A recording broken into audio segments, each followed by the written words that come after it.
All right, this is a video to answer a question about the SRX2 springs.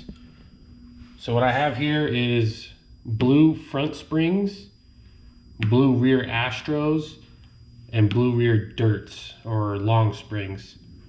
So there's a chart out there from Serpent UK, and it shows the part numbers for the different springs for the fronts, rear longs, and rear Astros. So I have these blue springs to kind of show you that. So the 500-227, it's a blue front, and it's at 3.40 is the, I guess, the tension rating. I'm not sure if that's pounds per inch of compression, but that shows you that spring rate. So blue 3.4. Now the long spring, I guess we can put them in order that they are on the charts. So you can see they're a lot longer and there's fewer coils per inch compared to the Astro springs. So these are the Astro springs, these are the dirt springs or long springs.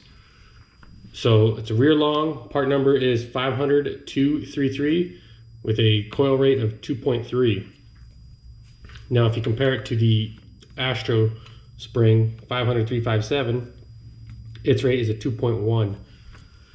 So it's shorter. So that means your installed height is going to be shorter and it's going to be softer. So it's a 2.1 compared to a 2.3. So to get the same 2.1 spring rate, you'd have to go to a red of the long spring. Now what does that mean? It means that you're going to have to work with your spring cups and your eyelets in order to use these dirt springs or long springs on the mid buggies. So on the SRX2 Gen3, all of these springs that you should be using with the kit are these Astro short springs. Now coming up to the second part of that is the rear towers. So I have the two towers laid over each other. So the kit comes with the 500-685 rear shock tower, and there's an optional 500-737 low. Now, kind of wondering, well, what does that mean? Well, it means that when it's installed on the buggy, your upper mounting positions are lower. So it means you can run a higher ride height for the same spring.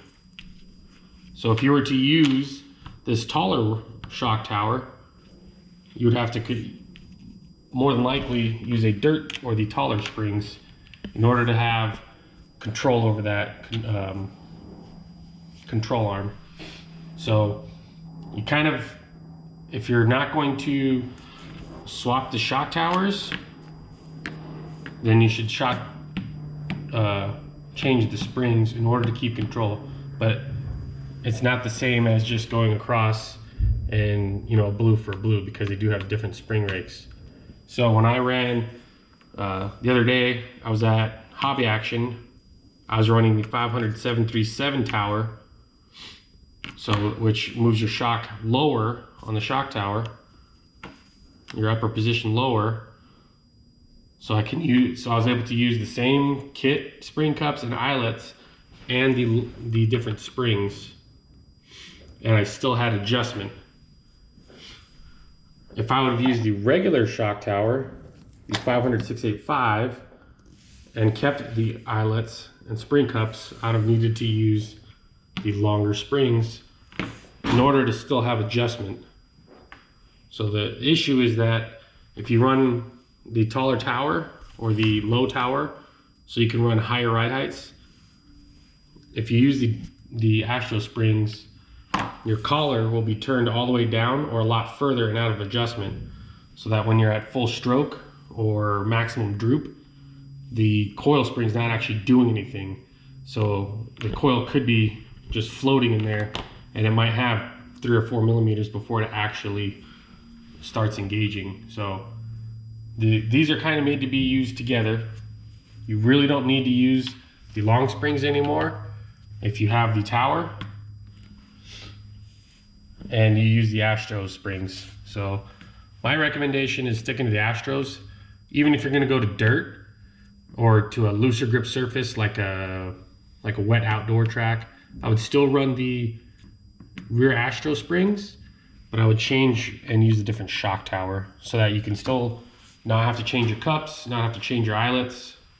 By the time you add up getting new eyelets, new spring cups, and another set of springs, you'd be better off getting the shock tower and just using your regular Astro springs.